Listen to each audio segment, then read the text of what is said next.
Autism spectrum डिसऑर्डरच्या मुलामध्ये visual sensory issues कोणते असू शकतात? लक्षात घ्या, ऑटिझम स्पेक्ट्रम डिसऑर्डरच्या मुलामध्ये 5 सेन्सेसचा प्रॉब्लेम असू शकतो. म्हणजे दृष्टीचे असू शकतात, ऐकण्याचे म्हणजे श्रवणाचे प्रॉब्लेम असू शकतात, स्मेलचे असू शकतात, टेस्टचे असू शकतात आणि टचचे असू शकतात. तर व्हिज्युअल प्रॉब्लेम्स कोणते असू शकतात? तर ह्या मुलामध्ये आय टू आय कॉन्टॅक्ट म्हणजे डोळ्यांशी संपर्क करण्यास त्यांना आवडत नाही. युजली ते अवॉइड करतात.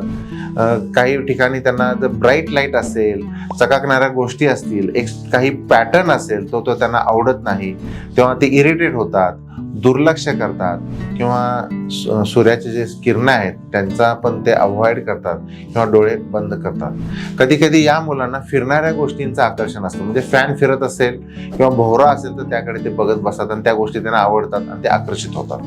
काही मुलांना जर गोंधळ दिसला, गर्दी दिसली, गडबड दिसली तर तरी ते लगेच विचलित होतात, डिस्टर्ब होतात, चिडचिड करतात, रडतात. तर मी आहे doctor Chandrashekhar Halingale, child psychiatrist. Autism बद्दल अधिक माहितीसाठी तुम्ही आमचे channel Nirmal hospital Miraj YouTube चॅनलला सबस्क्राईब करा, इंस्टाग्राम आणि फेसबुक चॅनलला फॉलो करा.